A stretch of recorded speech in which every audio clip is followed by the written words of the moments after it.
Hello everyone, and welcome back to my channel. My name is Brittany Simon. We are watching the Diddy Reckoning doc. This channel, we do philosophy through pop culture and we use real people's lives to learn about our own. What's up, baby? What's up, daddy?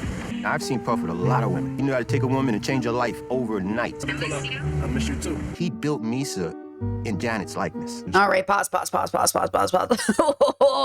Freud just turned around in his, okay. So they're talking about his women now. The women in Shyne's life and how he can change a woman's, world overnight in a good way. And I'm assuming in some ways bad. They said Misa was his first project. He wanted her to be very much like Janice Combs. His mother, very confusing, very Freudian from my understanding. It's very strange. I almost want to go back and listen to that again to make sure I understood. Actually, let's do that. Yep. Okay. He built Misa in Janice's likeness. I heard correct the first time around. Note to self. I think this episode is probably going to be a hard one because it's going to be about the girls. And again, people will say, something I want to say, and I'm going to keep saying throughout my work, the opposite of men is not women. The opposite of women is not men. We are not opposites. I really think that idea is really wrong because people say, well, Brittany, what about the women? What about them? Regardless of gender, how you participate in bad activity is bad. And we have to take into account that under patriarchy and in these situations, the women are not players the way the men are. Like at the end of the day, no matter how much you want to say that she was dating Combs or these women know Combs or they were with Shyne, whatever, Shyne is still at the end of the day, the arbiter of like who comes and who goes. And if the women don't have the equal say, then they're not equals. And again, that's why, throughout history, we try to uplift like these great women, but these great women were still at the beck and call of men. And I know this because I've read, biographies of former queens. And something that stands out to me is one, they have internalized misogyny, but two, they're usually surrounded by a council of men. So this illusion of even like great women throughout history, yes, great women throughout history, and yes, under patriarchy, and yes, a lot of these like great women we think are great, we only think are great through the lens of comparison to the men. So if you're great the way the man is great, because the man has been trained to be great in this way, then are you even that great? What does it even mean to be a great woman or a great man? With that said, I think because this episode's probably going to be about his relationships, at least the description of the episode indicates as much. I think it's important just to take into account how many of these women are also victims of being sold the dream. Find a rich man, find stability, oh my gosh, this is amazing. Like how many K-dramas are these fantasies of the average nobody being picked up by the son's CEO of a company who's going to be a millionaire, right? This isn't abnormal, but this is patriarchy. This isn't what we should be selling women or girls or boys. We shouldn't be telling boys if you make enough money, you'll get women. We should be talking about the quality of people that come into your life and the goodness of the consciousness that you meet. And so it can be both. The men and women who surround Shyne can be good and bad people. I mean, we just learned in the last episode how his friend of his whole life, the co-founder of Bad Boy Records, saw him hit his mother and he just assumed it was a fluke. I don't think I would ever see somebody hit their mother and think, oh, this is a fluke, just for speaking up. Just because Janice was concerned about Shyne. Janice was concerned about her son and he retaliated with violence. That's the issue, isn't it? How could seeing something like that make you think it's a fluke? For the same reason we're trained under patriarchy to think that, these billionaires are actually just like fun guys we all want to aspire to be. It's like, come on, girls, get real. Around this time, Shyne is developing another life with Kim Porter. Make sure you marry him and have plenty of kids because he's going to be really rich. There was a boy, a very strange enchanted boy. Yo, this song and this overlay is crazy. So while he's with Misa, he's not supplying child support. He's also building another life with Kim Porter. Notice that these are all girls who were with other men. They're not girls who organically came to him. They're girls he knew through his boys. Kim's from a good home, but all good girls love bad boys. All good girls love bad boys, and she met her bad boy. All girls are trained under patriarchy to think there's something interesting about a bad boy and that we want him. I mean, I don't know how many stories, even from Disney, you'll see, right? Flynn Rider, okay? We know. Aladdin, okay? Like, yeah, it's been trained into us. And also that's why we have to deconstruct.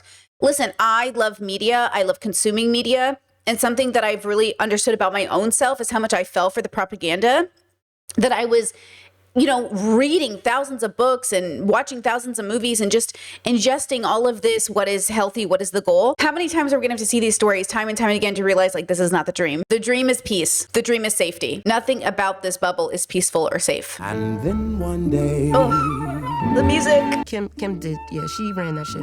She was a real woman. Christian, look at that. You would hear Kim say stuff like, I'm not your play toy. She had like, fuck you, bitch mentality. Interesting. So they're saying Kim basically wasn't submissive. She, but at the same time, you were with Sean Diddy Combs, ma'am. So, that fuck you bitch mentality, at the end of the day, like, you know what I mean? And I get it, like women settle for abusers every day, but that's not because they're healthy. It's because they've been so wounded and beaten up by the environment they were raised in. Men also settle, like the men in this story, for bad friends, for abusive relationships. And there's a romanticization with the boys and the girls. Don't forget it. Don't forget that this isn't gendered at the end of the day. It shows up and it plays differently because of gender, but it's the same desire. Community, love, consistency, stability, rich, fame. They all want the same thing. But is it worth it? I never seen him actually punch or hit Kim. So people, witnesses are saying, though I've never seen him hit Kim, I know, because I've been outside the door, I knew that was happening. He wanted a girl that was just gonna listen to what he say, and that be law. Once you're his, through processes of grooming, it makes you nice and ripe for whatever he's got planned. I really believe this. As much as our parents think they warn us against men like this, they don't do a good job. My parents did not do a good enough job. They didn't really explain it. And a big part of why they couldn't do a good job is because they were protecting predators in their own family. Whether they want to admit it or not, that's what they were doing. It was a different time. It was different people. The rules were different back then.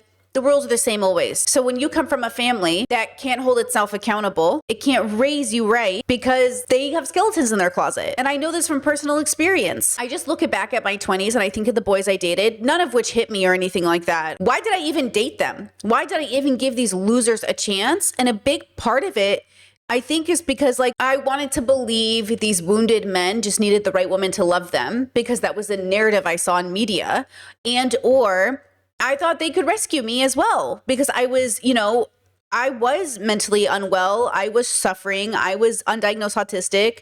I was, having problems, but I was working and making money and paying the bills. And so it was weird. It was like a weird life to live where you are sustainable, you are independent, you are doing all these things. But then these guys come into your life saying like, I'm going to save you. I'm going to be a rescuer. But also they're not even doing that. And also, why did I even wait around for a man to save me? When I was also this like tough, bad bitch, whatever you want to describe me as, which is so ironic. And that's what they're trying to explain here, right? Is like, it's weird. These women can be like dominant in one way, but at the end of the day. And so abusers, I think, one, they like humbling people. That's why I say, I don't want to humble you. I want you to find humility. That I really warn you against saying like, I'm going to humble you. Do not humble people. That's what abusers do. Teach people humility, discernment, wisdom, love. So they love breaking you down. They love humbling you. And then they love the idea that they get to hold you up as a prize. And that's why I say I don't believe in the idea that we're kings and queens. I don't like the idea of prize mentality. I don't like the idea of like, I'm the prize, he's the prize. I don't like any of that language. All of that language is tainted by the objectification of what it really means. Instead of falling in love with the consciousness and having a healthy relationship and loving that person, you're now just an object for my status. Our oxygen was not good enough for him. He found an altitude that was right for him. There he is, all white parties, hanging out. Wow, Leo's so young in this picture. And he always remembered Andre's direction. It's about me. I decided to start my own fashion line. I feel like I have something to offer to the fashion world. Yeah, I'm not impressed by any of this. I think my younger self definitely was. Like, I was so into the capitalism bubble, making it rich. I love the whole, like, it only took him 3 years, a few years. All of a sudden, Sean Cole. Like, I do love those stories. I have a podcast I want to make about, I just hit my mic. I have a podcast I want to make about this, about selling the illusion to our kids of like, you can do it. If you wanted to, you would have it. But again, what does it come at the expense of? Break the faith, fall from grace, tell me lies, time flies, close your eyes, come with me, right? That was my version, right? He go, hear my cries, hear my calls, let me hear, see my falls, see my errors, know I'm loud. Oh man, he's going hard. Ooh, he's making fun of him. I'd be like, bro, that is not what I said. I had to actually puppeteer him kind of like and say, okay, D, say this. Probably one of the biggest songs Puff Daddy ever recorded. But life turned better for him. He was dating J-Lo. Oh, he was dating J-Lo. I remember that dress. Ew. See, J-Lo's another one. People think J-Lo's another one where she is like, not like a evil like P. Diddy is, but like she's all about that attention, that fame, and not in like an organic artistic way, but like in a capitalistic way. I wonder what their relationship was like. So basically they're, you know, going back and forth and reminiscing about the past and talking about the living situation. You know, people are living with Shyne. People are, you know, Shyne is rising to fame and people are helping him, but their career isn't rising. It's just Shyne. I do not own a gun. I do not carry a gun. Okay, girl, like you don't carry a gun, please. Okay, like anyone believes that, bro. Come on now. Like, it's America. Everybody's got a gun, first of all. And second of all, you're a very famous person. And you've got all these guys around you. You got a gun, Diddy. Come on. Who's going to believe that? So now there's AK-47s. Everyone's got guns. You know, just, bro, people in middle of America got guns. You think we don't think you have guns? You're a superstar. Charges against me are 100% false. I had nothing to do with a shooting in this club. Some neighborhood guy from Brooklyn had some kind of beef with Diddy. Words were exchanged. And next thing you know, guns came out. Again, does this help Diddy's reputation or hurt it? Like, is this what he wants because he's trying to be that like mythical kind of hustler? Or is this bad for his reputation? Obviously, to like middle America, it's not as cute. But, you know, to his bad boy persona, I feel like it's kind of good for him. Combs pulled a black gun about the same time as Shyne pulled his. Then both Combs and Shyne fired. Oh my God, how irresponsible. Why did I say that? Like they were going to be responsible with their guns. So they pulled out guns in a bar, like in a club. You know what I mean? Like they're not responsible. But sorry. A stolen gun was found in a sports utility vehicle that Combs and Lopez were whisked away in after the. Police would allegedly hear Puffy offer his driver cash and a diamond ring if he took the fall for the illegal gun possession. Oh, snap. And everybody called me Diddy's detective because every time P. Diddy got into trouble, I was always the guy. Interesting. So there are people who start to get to know him. You know, this detective said he's always called up when things go wrong with Diddy. And then, of course, look at the way there's people. Oh, my God. You know what's funny? Hip hop is Diddy, you know, innocent forever, whatever. This same thing happened when Diddy was in court recently. And allegedly, a lot of those people were unhoused and paid to wear Diddy merch. And I wonder if it's the same thing, right? Is it going to be fair for Shyne Puffy Combs? When is it going to be fair for these billionaires? When is it going to be fair for them? Nobody ever thinks about them. Puff already had been in trouble for I guess you can call it a felony charge. Oh, Nas is in the picture. Okay, this is 8 months earlier. So apparently Diddy was in trouble for some other felony charge 8 months ago. And now we're catching up on that history. So, you know, but it's the same from back in the day. So that's the thing. For some of us, this feels like recent history. And for some of us, this feels like I wasn't even alive when this happened. I was alive. You weren't alive, maybe. But like, we were alive. And depending on how you think of history, like a lot of people think of Tupac and they just think like oh my God, he's so in the past. But I was already alive. You know what I mean? So it's not that long ago, right? Like, I'm not that old. I mean, I guess I'm kind of old, but I'm not that old. You know what I mean? So it is kind of interesting. But Diddy's had this reputation from day one. So I'm not surprised. Which is why with everything coming out now in his 50s, no one's surprised. Did we think his criminal enterprise was going to suddenly go away because he got richer and more powerful? And they had Puffy on the cross. So Puff was like, yo, we got to take this video down. Wow. So Diddy did a music video where he played Jesus on the cross? What crazy sacrilegious. I can't believe he did that. And then a preacher said, you got to take this down. And Puffy said, yeah, let's take it down, which is so interesting because I didn't think he'd care about what Jesus thought. Though, if you think about it, Diddy and Jesus are kind of like very similar. Lots of men surrounding them and hookers. That was a Mary Magdalene disciples joke. I asked fellow record exec Steven Stout not to run the clip, and when he refused, Puffy and two bodyguards allegedly pummeled Stout with a champagne bottle, telephone, and a chair. Pourquoi? Well, you know... we're going to go down to Steve Stout office and do this and this and this. I said, well, I'm going to sit right here in this chair. Men.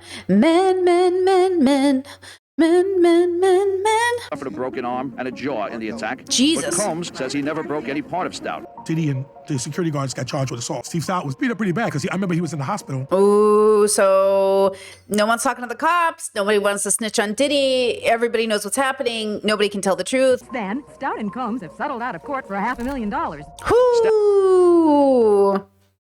Diddy probably feels like he won. The DA, he had it out for Diddy. He wanted him. Shyne's lawyers conceded that their client fired his gun, but only in self-defense. Oh, okay. So the lawyers are arguing that he did fire his weapon, but only in self-defense. Interesting. I went to the judge 3 times complaining about my lawyers because they was just dumbing out. Like witnesses be on the stand, they would ask them 2 questions that didn't make sense and then sit down.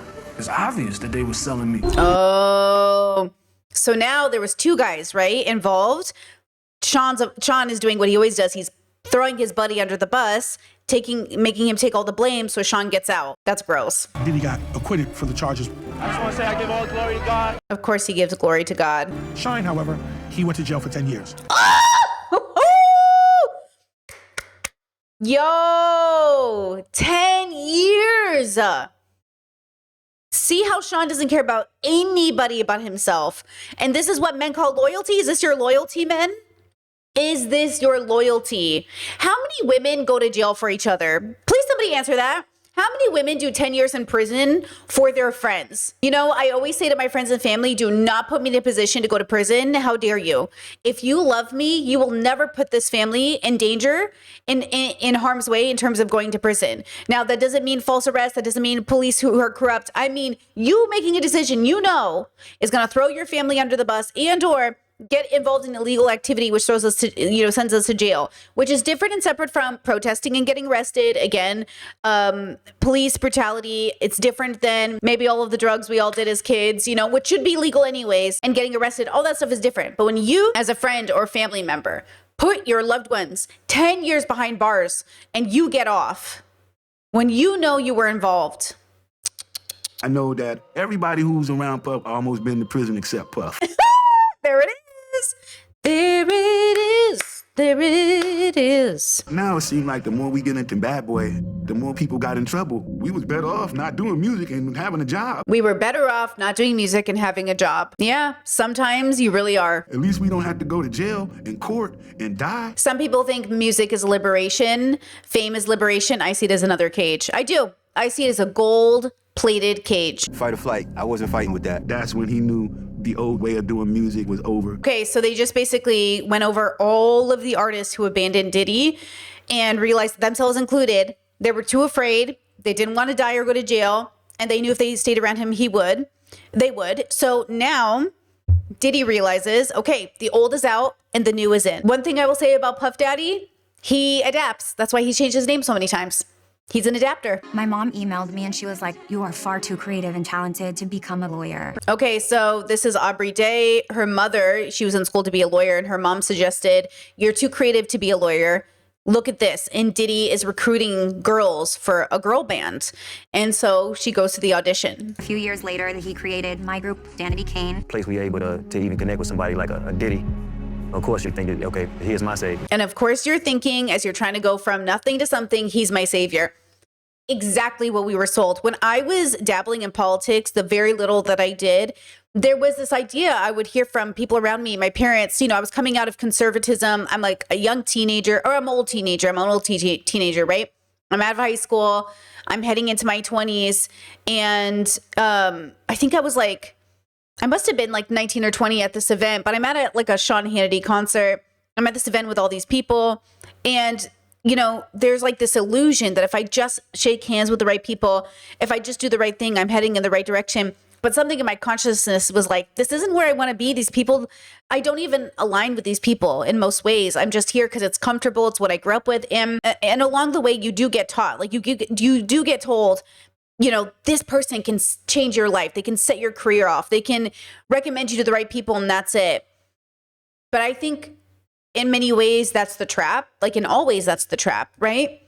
Because nothing is for free and no good deed goes unpunished. And it's scary how much we sell that story to people. If the right person gives you a shout out, yes, it's true that if the right person gives you the shout out and you have work to back yourself up, it can help your career. But when they own your career, it's different. And it felt in politics like people would own me in a way that I didn't like. When I did promos for talk radio one time, they told me that they would own the brand, that in public I would have to be one way, but in private I'd be another way. And that was it. That's when I left. I was like, I am actually trying to like be a good person and like help the world. And the moment I learned that about talk radio, I was like, oh, yeah, you guys are grifters. And it was true. Conservatives, a lot of them are grifters. So then I went into liberalism, learned a lot of those people were grifters, moved into progressivism, less grifting, less grifting. So politics is dangerous because it requires you to be so different publicly than you are even privately. And same with this, like they want you to have a good brand in the front. But behind the scenes, that's where the scary stuff happens, is behind the scenes. That's why I say, like, don't romanticize all these celebrities you see. Don't romanticize these YouTubers. Behind the scenes, guys, behind the scenes, it's no joke. He was definitely a black figure who's powerful enough to make my dreams come true. Had a lot of good shows on at that time, and for us to be number one on a predominantly white station, we were the only black show on MTV, period. MTV, it was a time. Really was the thing. Everybody cool was watching MTV. It really set the stage. It was significant. What Making the Band had that he hadn't got yet was pop credibility. Oh, this was Diddy's move into pop credibility. He really got into everything. Fashion, R&B, hip hop, rap, pop, and then talk shows, and then Justin Bieber. There you go, ladies. He had just launched Sean John a couple of years ago. Sean John is fashion Viagra. He would always tell me I'm on the road to make $1 billion. He didn't care who got in his way. Ding, ding, ding. He's on the road to be a billionaire, but it doesn't matter who's in his way. He's going to run them over. That's why we say there's no such thing as an ethical billionaire. Do not up my man's words. He made us go walk to Brooklyn from Manhattan for cheesecake. Power trips. I think, to be honest, I think it's pretty rare that people are like Diddy, but the ones who are, plus success, are the ones we see who are billionaires. They are the Trumps, right? Because you do have to have, like, your sense of value has to be like primarily money and power. Conscientiousness has to be like really fucked, But I don't think most people are like this. I think most people are definitely, well, not even like this in any capacity, but I think we should take comfort in that most people aren't like him. That most people are willing to be complicit and afraid, but most people aren't literally him. Like, look at the other guys in the interviews who are also gangsters or, whatever. They have values. They're not great values, but even they're like, so they're still not great people, but they do have like a sense of like Diddy is bad. And that should tell you something. What are you willing to do? And no matter what you go through, you got to be willing to take it. So basically, he's testing them and testing them and testing them and saying, like, what are you willing to do? Which goes back to what I said in the last episode. That's the bullshit they feed you in capitalism, especially and under patriarchy. Like, you're just not hungry enough. You just don't want it enough. Like, if you want it enough, you'll do whatever it takes. And then they hand you a knife and then you're supposed to kill your best friend. You can control a person once you break them down like that. Come on, finish up strong. Come on, man. These kids were young. They were naive. Think about it. It could be worse. Aubrey got it worse than anybody. Aubrey O'Day. Diddy made it clear that I was the looker. Your actions affect the group. Like what? Whether it's you decide to turn your eyes green or you decide to get a weave, or you got to get that approved. There are emails with pictures of his penis. Here's one email. Email, bro? I don't want to just fuck you. I want to turn you out. I can see you being with some motherfucker that you tell what to do. I make my woman do what I tell her to do, and she loves it. This man has zero game. Listen to this. I'm gonna finish watching this porn if you change your mind. Diddy's a loser, bro. God bless Diddy. God is the greatest. God is the greatest? After a masturbation email? Grandiose narcissism, bro. Grandiose. What happens in real life to anyone else? Your boss gets fired. Well, hold on. She said, what happens in real life? Your boss gets fired? If only. Now it's happening, but it's not even enough. If only. That would be ideal. 6 months later, I was fired, she said. I was fired. This ain't the vision that I'm on. I don't want you in the group no more. I don't like her energy. Girl, what a blessing. What a blessing that you got fired. I felt that I was fired for not participating sexually. And then he said, I don't like the image you're giving out, like you're promiscuous out there in public. But the truth is she didn't put out. Oh, 2009. What was I doing in 2009? I was 2 years out of high school. I was leaving the Republican Party. I was leaving conservatism. But all I know is I'm just glad this wasn't my life, which is sad because I think we all wanted to be in a girl band growing up. Gosh, my friends and I did. We all thought we were TLC or Destiny's Child or something. Or we wanted to be Avril Lavigne, of course. Puff's working on a project. I think you'd be great for it. I'll go out to LA. Diddy Dirty Money. Welcome, Diddy Dirty Money. There it is. Yeah. It's weird. It's like hard to be happy for everyone's successes when this is all that it's connected to. And this is why I say there has to be a path of redemption for the people involved as well. Because yes, you were complicit, but at the end of the day, they weren't the Diddy. That a lot of these people wouldn't even have done these things if they weren't in those positions. But that's the pressure, that's the temptation. And that's why you have to know your values, because a Diddy's going to come into your life and you have to say no. Or a Diddy's going to come into your life and you have to accept that you were tricked. Because that's the other part of this. It's like a lot of these people were groomed, tricked into this position. And it's not just Diddy, it's all of society pressuring them to say, this is an opportunity. You have to take this opportunity, right? Me and Dawn were like 27 years old. We were grown at that time. Okay, 27 years old is not grown. Everybody slow down. That's the thing. It's like, oh, we were 27. We were grown. That is not grown. Like, as much as we think it is, I was still fucking up at 27. And I know some of you are like, oh, well, I wasn't fucking up at 27. Okay, girl, I'm sorry that your life was easier. But some of us are late bloomers. Some of us were still learning a lot of our lessons. So like, you're an adult, but you still don't know. You're still susceptible. Look at these grown-ups in politics right now being so susceptible. We know it's not an age factor. We would like to believe that by a certain age you would know better, but we don't know better. Our parents don't raise us right. Society doesn't raise us right. We have to learn to know better. And then all the blame falls more on us than even Diddy. And that's what I'm saying. Do not blame these people more than you're blaming Diddy. Make sure Diddy gets most of the responsibility. It's important that you remember that. Because the trick he will use is, well, why did you follow me? Why were you there? If I was so bad, why were you also there? Don't do that to people. Understand why people find themselves in these situations. It's just a different vibe because, you know what I mean? It was like the camaraderie you have with your church choir. Hey, what's up, y'all? It's your boy Diddy. I'm Dawn. And we are the Dirty Money Crew. Two-thirds of the Dirty Money Crew. I saw Dawn participating in things and talking about things that she thought he was interested in. How many women or men have you talked to ever and asked them if they met a billionaire? Man, this man loves to be called daddy. Look, we all go through a daddy phase in our life, but eventually, you know what I mean? I'm over it. Listen, so there's 3 people in this group right now. 2 girls, Diddy. And one of the girls, Dawn, and Shyne are having a moment together, okay? And the question is, what would you do to be a billionaire's wife? Exactly. What would you do? Because I would do absolutely nothing to ever want to be in that position because of exactly this. I am never going to believe for a second that being married to a billionaire is not a golden cage. We just some young black men and women working, doing legal work. You lucky we ain't out on the streets. My bro is definitely on drugs, in my opinion. You can't say it's a relationship because fucking Cassie's here. So Cassie's in the picture at this time, which I wasn't sure of the timeline. But of course, Diddy, we all know he's not monogamous. We know he's got multiple women. So it's kind of almost like ignorant to think that just because Cassie here that it matters. But then maybe they don't know him like we know him through the documentary or like people knew him from the past because this is a new group of kids. So remember that too. All the old people he had worked with, they're out. Now it's only young people and they don't know him. They don't know old Diddy.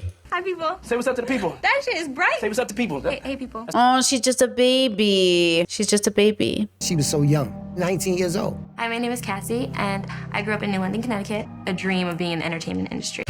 Squash that dream. Being in entertainment industry, that's what I'm saying. Like being an independent artist on Spotify, being a YouTuber, that is the best chance you have at liberation that doesn't tie you to the industry. But every girl I've seen leave YouTube to be in the industry has been neglected, abandoned by these men. The best dream you could do, the best thing you could do for yourself is be independent. Even if it's a slow rise, even if you're ever, even if you're just middle class, being in this situation is not worth it, but this is the dream you're sold. Go to New York, go to LA, start your life. I started hearing this record that was haunting me in the clubs, and it was Cassie's record. I loved Cassie. I went through a whole Cassie phase. I'm sure we all did.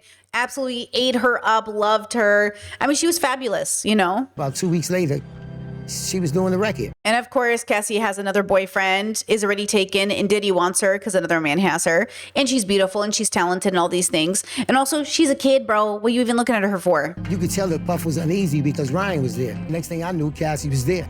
and Ryan wasn't. And just like that.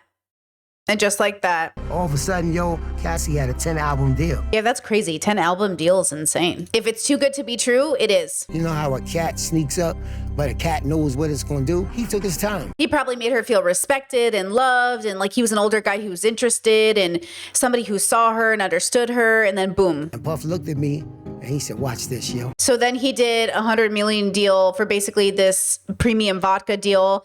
And it worked because he can sell anything. That's the thing about Diddy. Remember in the first episode, they said he thought of being a marketer as like manipulating, like he's a manipulator. That's what marketing is, right? That's why I say like these people, these billionaires, they're exposing your insecurities. They know what your psychology is and they're using it. And that's the point. And that's what most people wouldn't be willing to do. Most of us are not willing to see the vulnerability in people and then expose it for our own benefit. And that's why I say I don't think Diddy's are very common, though I think they exist. I don't think it's most people because most of us aren't doing that. I represent the first wave of Black economic power. And then, of course, I was just watching FD Signifier talk about this, Black excellence being sold to the Black community as the goal. Instead of recognizing it's a trick of capitalism. Capitalism will trick you into thinking women and Black communities are targeted with this especially, and gay communities especially. Your money is everything. You want to stop being oppressed? Become the oppressor. Market value for my people. Please. It was crazy to me because I seen a young Black man coming up and enjoying life. And I didn't think that was open to us. That's the problem though. Not only is it open to you, but you're gonna have to play it like the rest of them do. Evil, without reserve, and it comes at the expense of your community. How are we going to uplift our communities if it comes at the expense of them? And I wasn't alone. Just shooting this Cassie video. See if we can find Cassie. Because I don't think people understand, and especially white people don't understand, white supremacy doesn't care about you. White supremacy doesn't actually care about white people. They care about the white identity, but they're more than happy to keep white people poor and white people struggling. You know what I mean? It's just very interesting that people think like, oh, these billionaires care about us because they're Black or gay or women or white. They don't care about you because they wouldn't have gotten to where they were if they did. And this just was blowing her mind. And Kim was around too. Yeah, Kim was definitely around. Oh, so Kim was around and he said Kim ain't know about Cassie at the time. So how did Diddy get away with two-timing all these women? Wasn't it obvious that he was doing that? She got them kids, that's Kim. Oh, wow. I didn't realize they had so many kids together. Look in another life, they just would have been a cute family. Look how adorable this picture is. Another life, this is just like the sweetest, like, aww. But it's so evil, it gets so evil. We looked at Cassie as wifey. Even in the streets, you get to have a wife and you get to have one girl. But he wasn't changing. That's the thing, right? Is like the women in these positions, people say, well, Brittany, what about these women? What about these women? These women are victims of conditioning. And Diddy knows that. So he manipulates and exploits that conditioning for his benefit. Because the girls are literally conditioned to think, this is the dream. This is what everybody wants. How many times have you heard that? This is what everyone wants. You should want it too. But this isn't what everyone wants. Everyone wants fame and rich and fortune, all this like whatever, but they think they're going to get it by just being a good, wholesome person. You're not. That's why people look at everybody questionably when they make a lot of money.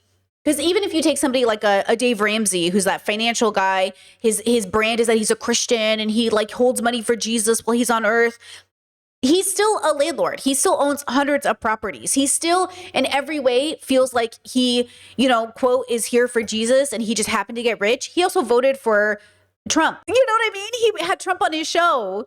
He, at the end of the day, like these people aren't good, even if the brand is wholesome. Kim Porter had just had the twins. She like, look, I got my kid. I'm here. I'm invested. She's his trophy, right? Yeah, interesting. So Kim, this isn't like, open relationships, polyamory. This is a man wanting his way and the women settling for it. These women settled for Diddy. It looked like everybody was playing their part. Kim Porter says she decided to end what she calls her on-again, off-again relationship with Sean Diddy Combs. I wish she had gotten away in a real way. Like, I wish she was free. This is what I'm saying, though. Like, they tell you to be grateful for this. You should be grateful. He took care of you. You got to be famous. You have his son, da-da-da-da. You should just be grateful. But what kind of a life is this? My single is called Official Girl. Everybody wants to be somebody's official girl. Puff would be like, I got a session with Kanye, and you're gonna come 2 hours afterwards. Kanye? Oh. You smell like this, you wanna look like that. Such and such gonna do your hair, they gonna style you, you gonna come through because I got the baddest. He was taking her places, putting her on his own wherever he went, realizing what he got to do to please people. Oh, so he overpromises to them, like, your album's next, you're next on my roster, I'm gonna give you all the attention you need. So you wait around, you wait around, you wait around. If you're gonna take somebody that young and make them wifey, then I feel like you're supposed to protect them. Well, you would have protected them by not making them wifey. Oh, these older men with these younger girls, I'm protecting them, I'm their daddy, I'm taking care of them. You're the thing they need to be protected from. Within like a couple of weeks, I just got a random phone call from someone who sounded like she looked amazing. She asked me to come to a Manhattan hotel. I believe it was the London Hotel in Midtown. She tells me that I'm there to please her for her husband. You know, they're married. They like to spice things up. Oh, shit. So this is he describes himself as a gigolo. He's hired by Cassie to show up to a hotel room to perform in front of Diddy. And he went by the name of Frank Black. The lyric there was Frank White, Menage a Trois, but he goes by Frank Black. Okay, so the song kind of, again, Diddy likes to give hints, and now we've got Baby Oil. I remember putting it on like a normal person. She took the bottle and said, no, that's not enough. All over me. And he would either consent or tell her she wasn't ready. As the relationship progressed, Puff started to record us. Yeah, this is interesting. Look, you know I'm pro kink, you know I'm pro consensual, you know, BDSM, whatever you want to do. The dilemma is it still has to be healthy. The dilemma is like it still has to be consensual, really consensual. So I'm not opposed to any of these fantasies being played out. My concern is always the consent. And they gave me about $6,000. $6,000 for 2 days. What an experience, huh? That's interesting. I believe it though. It's not that abnormal to think this could happen, right? Like, humans are humans. They want to have sex. They want to explore. They want to be taboo. They want to do all these things. Again, I'm just always concerned about the consent. It's all 20s. Where are you going after this? You know we doing what we plan to do, girl. I always feel like his Ellen appearances were what really brought him into mainstream media in a mom way. Like, moms loved Ellen. And I really hold Ellen under a lot of like raised eyebrows a little bit, given how she, you know, is ostracized from Hollywood and everything. And we all kind of were like, boo, Ellen. But to be honest, like, I loved Ellen growing up, but something about her relationship with Diddy, with Justin Bieber, and even, do you remember that boy she picked up and tried to make the next Justin Bieber? He came out on TikTok and said that Ellen was horrible to him and dropped him the moment she realized he wasn't going to be the next Justin Bieber. And I'm like, that's too bad. He was very talented. You know what I mean? Like, talent isn't enough in this world. You also have to market yourself. And she just could not market him to success. So he was useless to her. I was involved in this for a little over 8 years. The weirdest thing was they used to physically collect my semen in a cup. Huh? He told me I like to see her play with it and drink it. No judgment, kink-wise. Not for me, but, you know, you do you. Every March 9th, the day Biggie got murdered, they would fly me to wherever they were. He calls it Biggie Day. Man, rest in peace, Biggie. Not really, though, because apparently he wasn't that great of a person either. Everyone was fucked up. But also, can you imagine your friend gets you killed and then utilizes your death as a way to make more money and party? I would hang out, drink, and party with him for 3-4 days while I had sex with Cassandra. So this coincides with the rumors we heard about the white parties and the just everything we've heard about them hiring people for 3 to 4 days. And apparently the sex workers were also like drugged out of their minds, some of them, and didn't know how much their bodies had been taking, which was what it was so dangerous. I don't know if this man was ever unconsensually touched, but hopefully not, right? Hopefully not. But it lines up with the other stories we've heard. Biggie Day! Happy Biggie Day! Asked her like, yo, how the hell do you guys stay up like this? You guys are up like 2-3 days, like nothing's happening. So here's the drugs getting introduced in. She literally talks me into taking E for the first time. I've never done ecstasy, so, you know, but there you go. He didn't drink alcohol and he did not like drugs. Oh, I remember that from the first episode. He did not like drugs or drinking. Oh, interesting. But he got into it as he got more famous. But there was a time with Kim Porter where they had gotten into some argument and either she broke a bottle and sliced his wrist or he, in desperation, sliced his wrist. What? Sean Combs publicly denied that his wrist injury was a suicide attempt or caused by a woman. He's like, a woman would never. His spokesperson described it at the time as a freak accident. I wonder if he got on pain pills and that started the whole thing, which is not uncommon. After the stitching and the wrapping, more Percocet. Typical, very common story. 4:03 a.m. No sleep. Cocaine, strawberry cocaine, purple cocaine. The rainbows of cocaine. Designer drugs. We still falling. That's the bad boy way. Yeah. See, I love drugs, but you should do them safely and reasonably and have a good recovery and not abuse them. He was always high. I don't think I ever encountered Puff at a time where he wasn't high out of his face. Oh, okay. So this is the sex worker. He says, I've never seen Diddy when he wasn't high. He said they would lace the baby oil GHB, which is what the accusation lines up with, again, with the court case that's happening. He gets violent. He says, "What, bitch?" Grabs him. Uh-oh. So now we have a witness. Heard the glass shatter all over the floor, and then I just heard the door open and slam shut. He comes to me, he says, "Oh shit, she just ran out the room. We gotta go find her." Every time she got assaulted, she would run out. Oh, this is a commercial for his, what is this, a fragrance or an alcohol? I don't know. They might have been in there 30 minutes, 45 minutes, whatever, but when they came out, she came out like absolutely nothing happened. It's interesting. They're doing like an ad mixed in with the story. And it's just talking about that toxic cycle. At the time, they started arguing, and he punched her dead in the chest. Damn. He punched her dead in the chest, which I don't know if you've ever been punched even as a joke. With the right amount of power, it's no joke. Like, holy shit. He just runs and jumps on top of her and starts going. This reminds me of Frida Kahlo. I used to love the movie Frida until I realized Harvey Weinstein put Salma Hayek in that position to have sex on camera so he could watch her. And now that movie's ruined for me. I saw the movie as like liberation, a woman owning her sexuality, only to realize once again, it's always about men. This commercial's like sexy, da-da-da, but now you know it's just like a Diddy fantasy. Ugh. Or is this a music video? It might be a music video, actually. He says, "Bitch, what the fuck you laughing at?" What, his dick bigger than mine? This is what I'm saying. Complete nightmare. This is so bad. I wonder if he knew. Well, I wonder if anyone in his life knew. This is what I mean. I wonder if he told people that he was doing this for so long. I think he said he was on it for 8 years. I don't know if it was 8 years fully with them or just as a sex worker, but. You can really see your girlfriend is gorgeous. Really with the spot, you're trying to do something besides just sell a commercial. You're really it is a commercial. Selling, a lifestyle. I think the best way to do that is to be authentic. I don't like this guy either. Andy, whatever his name is. I don't like any of this. I don't like any of this celebrity anything. It is literally high school with money. Everyone's fucked up. Gross. Which is why, once again, I am annoyed when YouTubers get excited to go into mainstream media, because wasn't the whole point to be independent? So when you get invited onto SNL or you get validated by regular TV, is this who you want validation from? Why? It says September 10th, 2024, 6 days before Sean Combs' arrest. When I first got with Sean, I liked him as a person because I didn't know him. Oh, I love that. When I first got with Sean, I liked him as a person because I didn't know him. Same girl. I like everybody before I get to know them. That's kind of my biggest issue. Is I tend to love everybody before I get to know them. And then when I get to know them, I was like, uh-oh. And then what's too late is I've already talked nicely. I've already made friends. And that's why I have to hold myself accountable, because I really tend to think good of people. And I usually do get along with everybody until I don't. And then by that time, well, you've already associated with them. You've already made friends with them. You've already made videos with them. And then it's like, fuck. I began to see him use the culture that he came from. Only when he needed it. Yeah. See, this goes back to the very beginning. I'm doing this for my community. I'm doing this for my people. Are you? It's a little bit actually J-Lo adjacent. You know how J-Lo goes, "I'm Jenny from the block," but everybody who used to be on her block is like, "Girl, you barely lived here." And like, but when was the last time you were even there? Same thing. It's like, oh, you love to talk about where you come from, but you abandoned where you came from. And you threw all these people under the bus.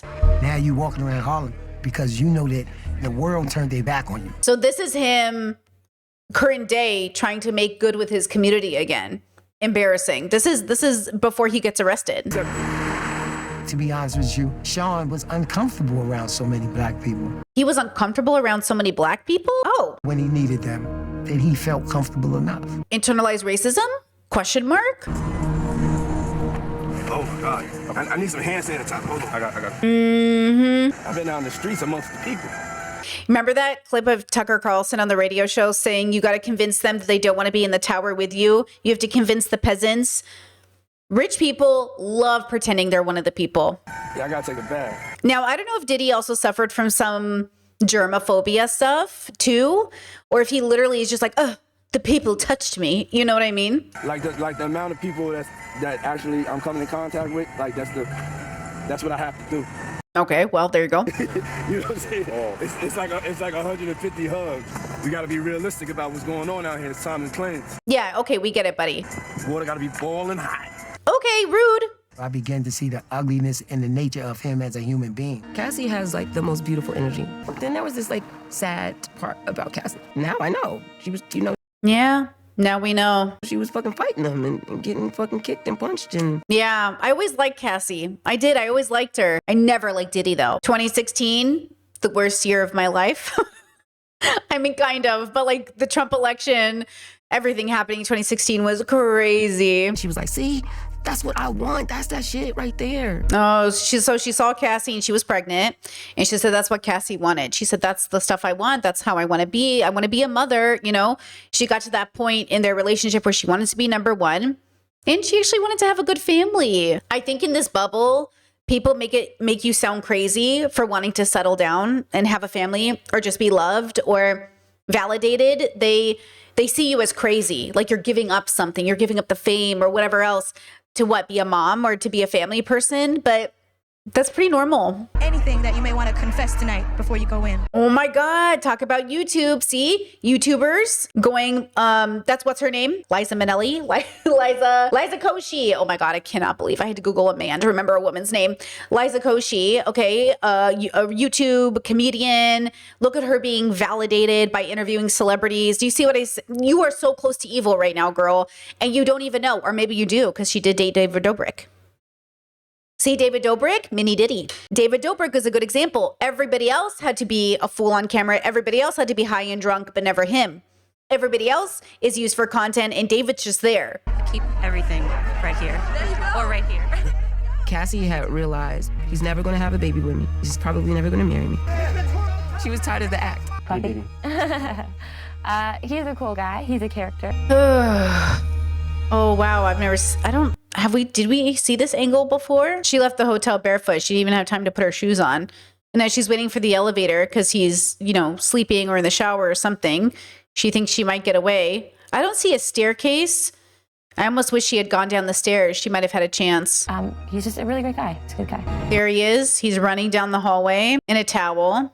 So he realized she was gone. And she doesn't even know it's coming. She doesn't even know it's coming. Look at her. She's so oblivious. Like, not in a negative, judgmental way. I mean, she's literally like innocently just thinking she's maybe okay. And then boom, that must have sent a shock. Like, I can feel it in my throat. Like, what a shock that must have been to her system the moment he grabbed her right there. Look at the anger in his face, the arm, the gesture of the arm. You know what I mean? And look, she plays dead because she knows. She knows to play dead. She knows not to fight back or show anger.